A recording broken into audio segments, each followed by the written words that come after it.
চকু গৰাবী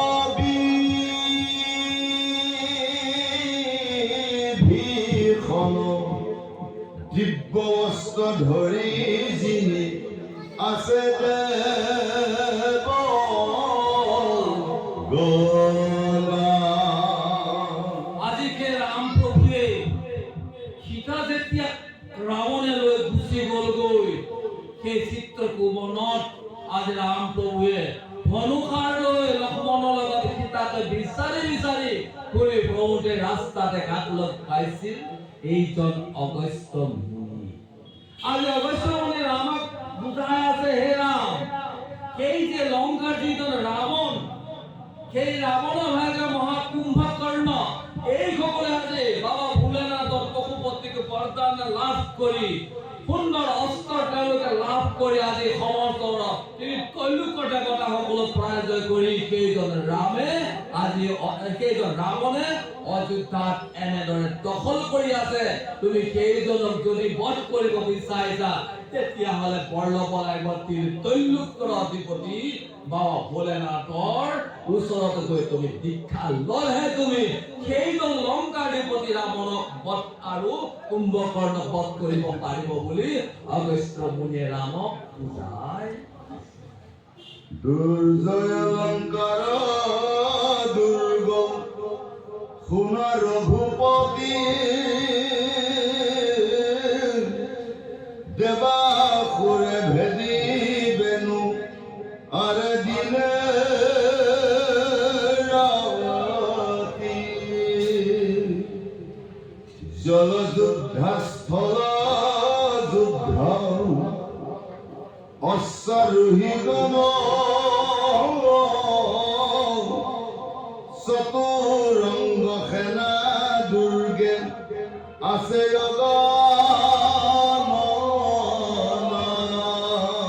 অগস্ত্য মুনি আজি ৰাম প্ৰভুক এনেদৰে বুজাই দিছে, সেইখনৰ লংকা, সেই ৰাৱণৰ লংকা, ৰাৱণৰ এনেকুৱা এটা দুৰ্গ, অৰ্থাৎ ইমান ডাঙৰ ডাঙৰ মাথাউৰি বুলি কয়, যেনেকে আমাৰ লাচিতে দুৰ্গ বনাইছিল যে শত্ৰুৱে আক্ৰমণ কৰিব নোৱাৰা কাৰণে দুশ্মনক প্ৰতিৰক্ষা দিবৰ কাৰণে ডাঙৰ ডাঙৰ গড় অৰ্থাৎ আলি তৈয়াৰী কৰিছিল। সেই আলিৰ সপাত যদি সেই দেশৰ সৈন্য ৰৈ থাকে, দুশ্মন যদি আক্ৰমণ কৰি পাৰে ওপৰৰ পৰা তেওঁলোকক গুলি কৰি বা অস্ত্ৰ কৰি প্ৰহাৰ কৰিব পাৰে। ঠিক তেনেদৰে আজি অগস্ত্য মুনি ৰাম প্ৰভু বুজাই আছে, সেইখন লংকাধিপতি ৰাৱণৰ সেই অসুৰসকলক বধ কৰিব, দেৱতাসকলক বধ কৰিবৰ কাৰণে ভয়ংকৰ অসুৰ নিযুক্তি কৰি গোটেই লংকাখন চাৰিওফালে পহৰা দি আছে। তুমি সেইজনক আক্ৰমণ কৰি সীতাক উদ্ধাৰ কৰা তোমাৰ শক্তি নাই বুলি আজি অগস্ত্য মুনিয়ে ৰাম প্ৰভুক বুজনি দি আছিল বুলি গোটেই সৌনকৰী সকলৰ আগত কৈ অয় ৰামে সৈন্য নাহি সংগী নাহি তুমি একল চল কিমতে পখিবা ৰাম দুৰ্গৰ ভিতৰ চক্ৰক ধৰিবে চন্দ্ৰ যেন শিশু গণ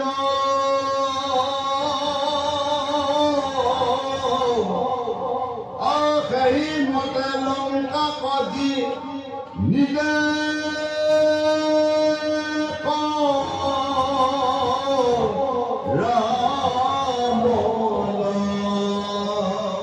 অগস্ত্য মুনি কৈছে, হে ৰাম, তুমি এজন ধনুধাৰীহে, তুমি অকলশৰীয়া হৈ আজি সেইজনে সীতাক উদ্ধাৰ কৰিবৰ কাৰণে ইমান দুৰ্গম ভয়ংকৰ ৰাক্ষস সেনাই আজি চাৰিওফালে লংকাক আৱৰি আছে।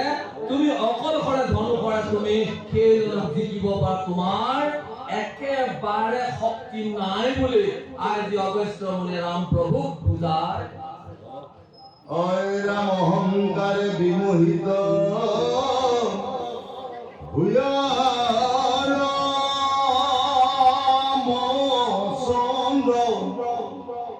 লংকা বজি নিতে চোৱা কিনো মন্দ্ৰ মুনিৰ বচন শুনি ৰাজাৰ নন্দন কহিবে লাগিলা কথা শুনা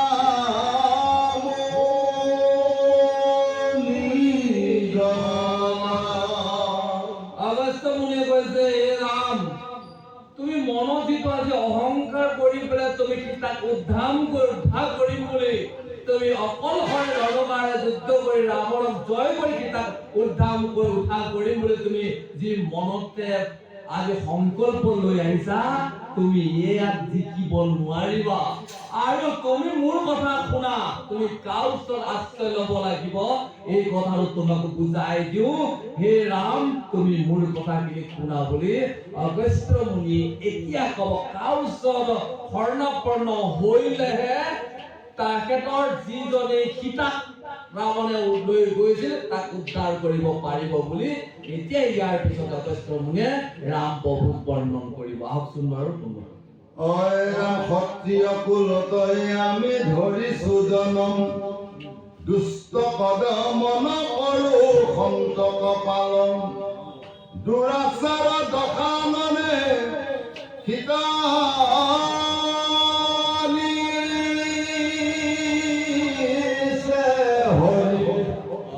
তাৰ সমুচিত ফল আদিবোৰ যে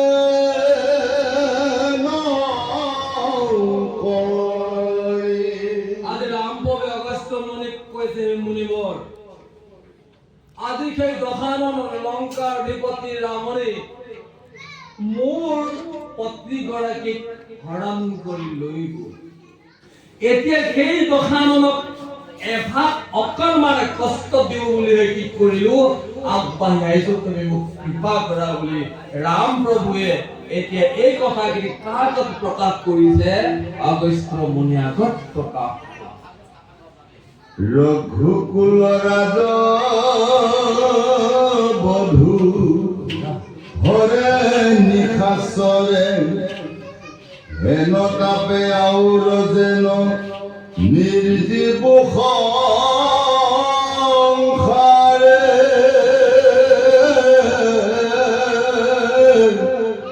সেই দুৰাত্মক যদি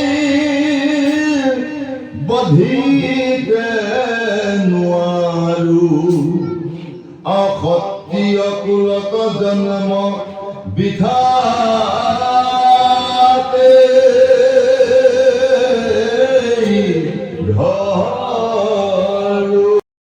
মুনিবৰ, আমাৰ ৰঘুবংশধৰৰ বধূ বোৱাৰীক আজি সেই দশাননে কি কৰি লৈ গ'ল, লৈ গুচি গ'ল। আৰু আমি ক্ষত্ৰিয় হৈ যুদ্ধ কৰি যদি আমি জিকিব নোৱাৰো, তেতিয়াহ'লে আমাৰ কুলটোৱে কি হ'ব বোলে, বদনামী হৈ যাব। গুৰুদেৱ, আপুনি আমাক এইটো বৰদান কৰা, কেনেদৰে লংকাৰ বৰ্তিৰ লগত যুদ্ধ কৰি যি বহু বধূক আজি সেই দশাননে হৰণ কৰি লৈ গ'ল, কেনেদৰে তাক উদ্ধাৰ কৰিব পাৰিম, তুমি এইটো আমাক কৃপাৰ কৰা বুলি ৰাম প্ৰভুৱে সেই ঘোৰ চিত্ৰকূট বনৰ জংঘলৰ ভিতৰত আজি অগস্ত্য মুনিক আশ্ৰমত গৈ অগস্ত্য মুনিৰ আশ্ৰমত আজি ৰাম প্ৰভুৱে তেওঁৰ পত্নী হেৰুৱাৰ দুখত এনেদৰে কি কৰি আছে, দুখ আৰু বেজাৰে আজি গুৰুদেৱৰ আগত এইখিনি বৰ্ণন কৰি। অয় ৰামে দশানন দুৰাচাৰ বহু বিধি নাহি হয়, তবে তু আমাৰ মৃত্যু জানিবা নিশ্চয়, তব সুখে তত জ্ঞান নাহি প্ৰয়োজন,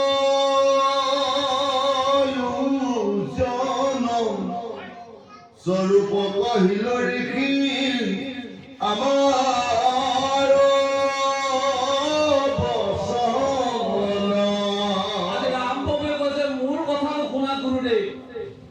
সেইজন লংকাধিপতি ৰাৱণৰ কোনো বিধিও নাই, নিয়মো নাই, কোনো তত্ত্বও নাই। আজি তাক বধ কৰিবলৈ কি কৰিছো, যাবই পাৰিম বা কৰিব পাৰিম, তুমি মোক কৃপা কৰা। বুজি পাইছে নে? এইখিনি ৰাম প্ৰভুৱে নিজৰ কথোপকথন। সেইকাৰণে কৈছে শিৱ গীতা শুনিলে সম্পূৰ্ণ পাপৰ পৰা বিনাশ হয়। শিৱ গীতা কালৰ কথা হৈ আছে, স্বয়ং পৰম ব্ৰহ্ম নাৰায়ণে কথা আজি কাৰ আগত কৈ আছে, এজন মুনিমৰ আগত কৈ আছে। সেই মুনিজনে শেষত আমাক কি দৰ্শন দেখাব, কাৰ ওচৰত দীক্ষা গ্ৰহণ কৰাব, শিৱৰৰ বৰদান দিব। আৰু সেই শিৱৰ বৰদানে পশুপাত অস্ত্ৰ লৈ লংকাধিপতি যেতিয়া আক্ৰমণ কৰিব যাব, বাবা ভোলেনাথৰ পশুপাতে অস্ত্ৰহে বধ কৰিব পাৰিব তাক, লংকাধিপতি 10 মূৰৰ মাথা ৰাৱণ। সেই ৰাৱণক বধ কৰিব পৰা শক্তি কাৰোৰে নাই জগতত, কাৰণ ৰাৱণে মহাদেৱক সন্তুষ্ট বৰদান পাই গৈছিল। সেইকাৰণে তেওঁ মাৰিবৰ কাৰণে আজি ভগৱন্তই লীলা কৰি তেওঁ মনুষ্য হিচাপে এজন মানুহ হিচাপে হৈ ৰাম অৱতাৰ লৈও আজি এজন ঋষিৰ ওচৰত আশ্ৰয় লৈছে। মুনিবৰ এইজনৰ কোনো বিধি নাই, কোনো তত্ত্ব নাজানে, একো নাজানে। যদি সেইজনক বধ কৰি যদি আমি আমাৰ বহুবধূ বংশধৰ আজি দীক্ষাপুৰ বংশধৰ বহুত যদি উদ্ধাৰ কৰিব নোৱাৰো, তেতিয়াহ'লে আমি ক্ষত্ৰিয় ফল হোৱা কোনো কাম নাই বুলি আজি গুৰুজনাক ব্যক্ত কৰি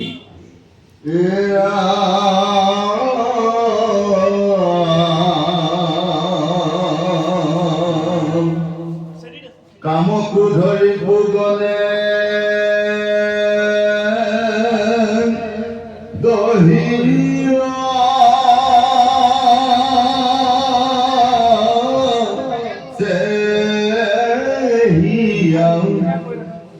সীতাৰ বিৰহে প্ৰাণ নথাকি বধিৰা নিজ ভাৰে যাওয়াৰ ঢাঙ্গিনী শত্ৰুনে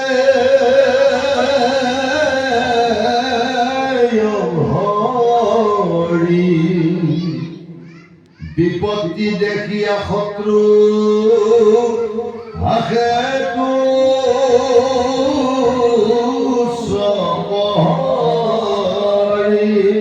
ৰামে কৈছে, গুৰুদেৱ মোৰ মনৰ ভিতৰত থকা যিবোৰ লোভ কাম এইবোৰে মোৰ ঋতুবোৰে বাৰে বাৰে এনেদৰে জাগৃত হৈছে।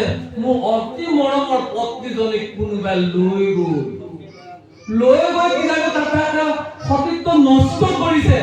এইবোৰ ভয়তে মোৰ আজি মনৰ ভিতৰত থকা লোভ মোহবোৰে মোক আজি বাৰে বাৰে পীড়িত কৰিছে গুৰুদেৱ। আৰু লগতে মোৰ মৰমৰ পত্নীজনীক আজি কোনোবাই হৰণ কৰি লৈ যোৱাটো মোৰ ওচৰে পাজৰে থকা লোকসকলেও কি কৰিছে, হাঁহি আছে। এইবোৰ দুখে মোক বাৰে বাৰে কুলি আছে। সেই গুৰুদেৱ মোক কিবা এটা উপায় দিয়ক বুলি ৰাম প্ৰভুৱে দুখেৰে আজি কৃষ্ণ মুনিক এইখিনি প্ৰাৰ্থনা কৰিছিল বুলি কৈ সৌন কৰি শিক্ষকসকলৰ আগত বৰ্ণন কৰি আইৰামে তত্ত্ব জ্ঞান শুনি ভাৰদান ধাৰ নৰাধম বুলি লোকে কৰিব প্ৰচাৰ অৰামেতে কেখে মুনি শ্ৰেষ্ঠ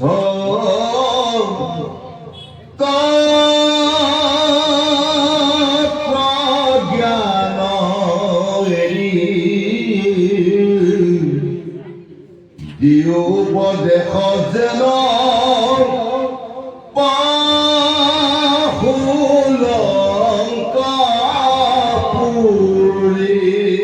আজি ৰাম প্ৰভুৱে কৃষ্ণ মুনি কৈছে, গুৰুদেৱ বিধিৰ যিটো তত্ত্ব জ্ঞান দিছে এইটো যদি যাওঁ তেতিয়াহ'লে এনে যেন পাপিষ্ঠ যে দুৰাচাৰ যে মোৰ পত্নীক যে হৰণ কৰি লৈ গ'ল তাক উদ্ধাৰ কৰা কিন্তু মোৰ প্ৰয়োজন নাই। কিন্তু যিবোৰ দুৰাচাৰ জগতৰ যিবোৰ দুৰাচাৰ একো কথা নুবুজে নেজানে, এইসকলে বাৰে বাৰে দাঁত খিৰিকাই হাঁহিব।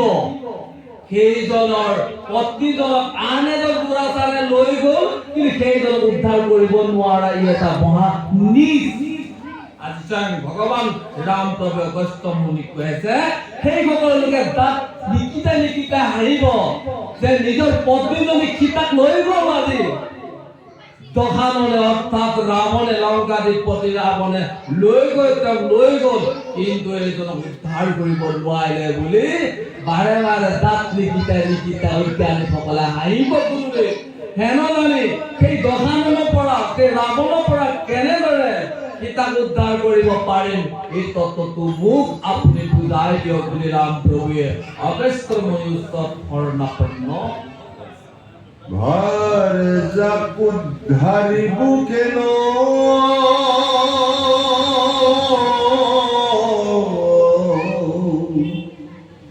মতে খতু জিনি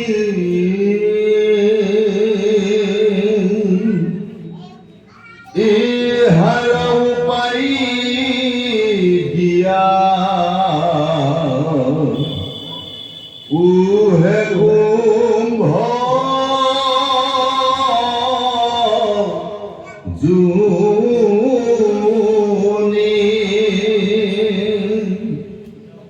তুমি ব্যতিরেকে মূর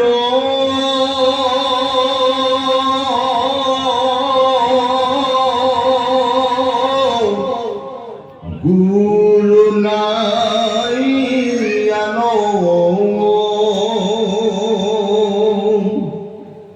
বিপদ সাগরে মুখ কৰা পৰি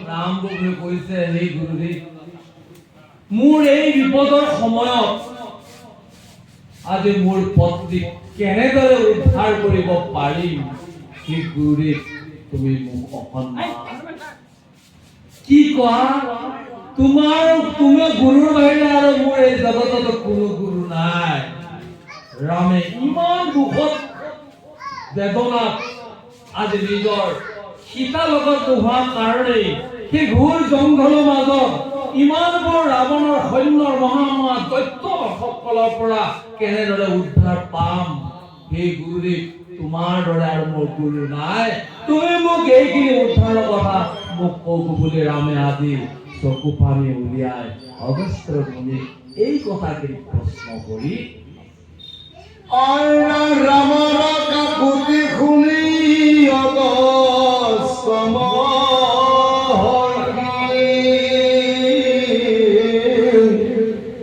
কহিতে লাগিলা কোনো তত্ৰ প্ৰকাশী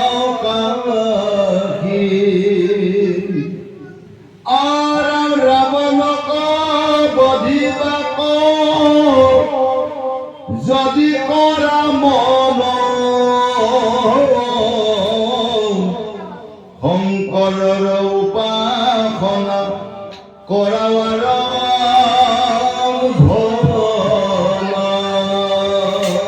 এনেদৰে ৰাম প্ৰভুৰ কাকতি বিৰতি বচন শুনাৰ পিছত আজি অগস্ত্য মুনিয়ে ৰাম প্ৰভুক উত্তৰ দিলে ৰাম যদি তুমি তোমাৰ পত্নীক পাবলৈ বিচাৰিছা সেই দশাননক ৰাৱণক যদি বধ কৰিব বিচাৰিছা তেতিয়াহ'লে এটা উপদেশ দিওঁ তুমি বাবা ভোলেনাথৰ কি কৰা আৰাধনা কৰা বুলি অগস্ত্য মুনিয়ে শ্ৰী ৰাম প্ৰভুক এইখিনি উপদেশ ৰামৰকো কাকুতি শুনি অগস্ত্য মহিষী কহিতে লাগিলা কোনো তত্ত্ব প্ৰকাশী ৰাৱণক বধিবাক যদি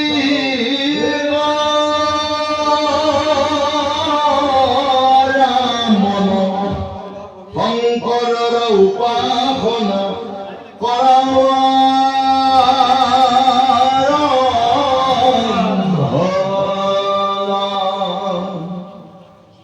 ৰাম প্ৰসন্ন হৈ যদি দেৱ ফুল পানী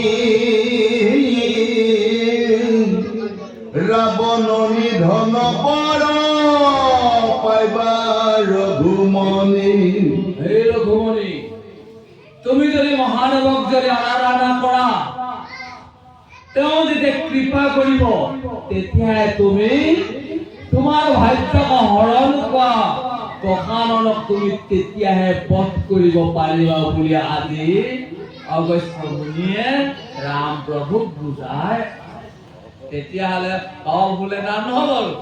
সেইকাৰণে কৈছে এতিয়াতো বহুত চৰ্চা চলি থাকে, কি কম পৰম ব্ৰহ্ম, কাৰণ এটা মানে বেদব্যাসে ৰচনা স্বৰূপটো আমি ভালকে বুজা নাই কাৰণে আমাক গৰ্ব হৈ আছে, নহ'ব।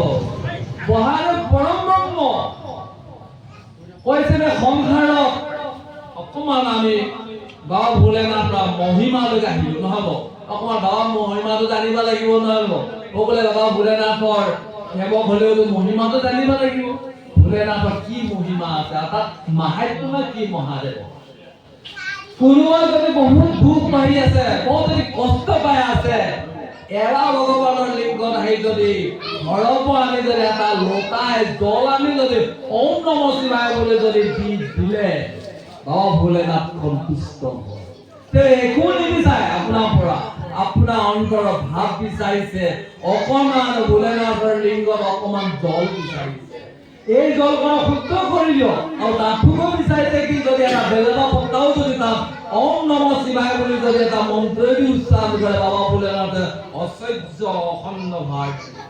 আজি ৰাম প্ৰভুৱে কি বুলি কৈছিল, তেওঁ নিজৰ এজন জগতৰ নাৰায়ণ হৈও আজি সীতা হৰণ কৰিবলৈ গ'ল এজন মহাবীৰ ৰাৱণে। সেই ৰাৱণক ৰাম হৈ জিকিব পৰা নাই, নোৱাৰি। আজি অগস্ত্য মুনি লিখি আছ আশ্ৰমত লিখি আছ, কাকুতি মিনতি কৰোঁতে আজি অগস্ত্য মুনি কি বুলি উপদেশ দিছে, হে ৰাম, তুমি পশুপতি ওচৰত আশ্ৰয় লৈ পশুপতি তুমি জিকিলেহে তুমি সেইজন পঞ্চানন্দ কানক তুমি মা বধ কৰি তুমি তোমাৰ মৰমৰ ভাজ্যা সুকলমে আনিব পাৰিব বুলি আজি কি কৈ আছে অগস্ত্য মুনিয়ে। তাত বৰ্ণন বুজাই আছে ৰামক অৰ্থাৎ ভগৱন্ত বাবা ভোলেনাথৰ মহিমা বহুত অপাৰ, নহ'ব। ৰাম দশ দিগ পালে যাব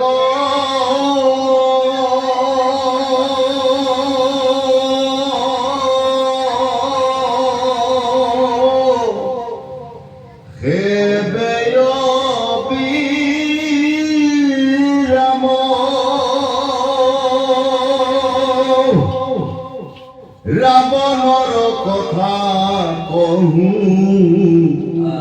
শুনাছি ৰাম, অস্ত্ৰ লৈয়া সূৰ্য থাকে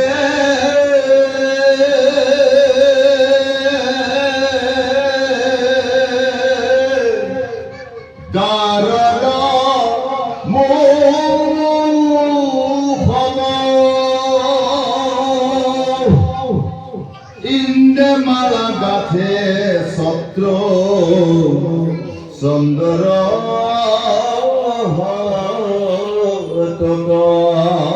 আজি সেই যে ৰাৱণৰ যে যিটো শক্তি অগস্ত্য মুনিয়ে আজি আমাক কৈ আছে, সেই ৰাৱণৰ শক্তিটো মই কওঁ শুনা। সেই ৰাৱণেও কি কৰিছিল, বাবা ভোলেনাথক আৰাধনা কৰি যেতিয়ালৈকে চন্দ্ৰ সূৰ্য থাকে তেতিয়ালৈকে ৰাৱণক কোনেও বধ কৰিব নোৱাৰে। আৰু ৰাৱণৰ আজি কি কৈছে অগস্ত্য মুনিয়ে মানে ৰামক বুজাই আছে, আজি সেইজন পশুপতি সেইজন বাবা ভোলেনাথৰ মহিমা অৰ্থাৎ তেওঁৰ কৃপা ইমানেই শক্তিশালী, সি এজন ৰাক্ষসে হয়।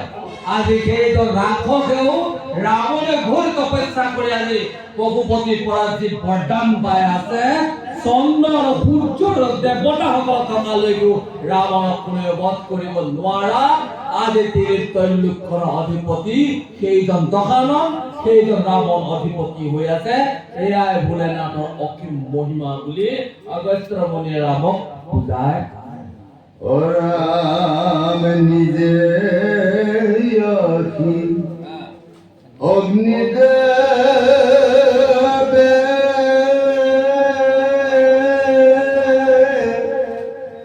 ৰন্ধ